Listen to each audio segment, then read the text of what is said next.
Perkenalkan, saya Agam. Kalau di Rinjani biasa dipanggil Agam Rinjani.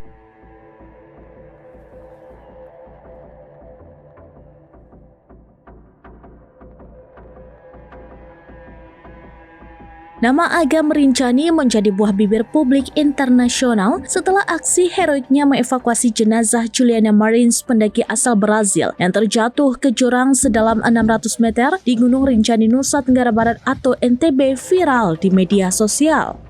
Tidak hanya menuai pujian, Agam bahkan dijuluki pahlawan Rinjani oleh media dan netizen Brazil. Sebagai bentuk apresiasi, warga Brazil menggalang donasi untuk Agam yang kini tembus lebih dari 1,3 miliar rupiah.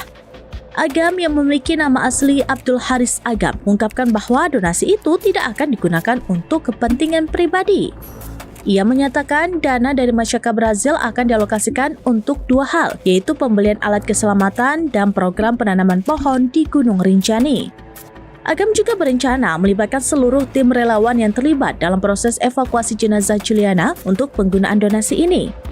Dikenal lewat akun Instagram @agam_rinjani, Abdul Haris Agam adalah seorang relawan pencarian dan penyelamatan atau rescue yang aktif membantu evakuasi pendaki. Ia menawarkan diri dalam misi penyelamatan Juliana Marins pada 21 Juni 2025 bersama tim SAR dan turut bermalam di tebing curam demi menyelamatkan jenazah. Awalnya ia menolak donasi, namun akhirnya bersedia menerimanya demi kemanusiaan. Ia pun berjanji akan membagi donasi itu dengan rekan-rekannya dan menjalankan program lingkungan.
Download Tribun X sekarang, menghadirkan lokal menjadi Indonesia.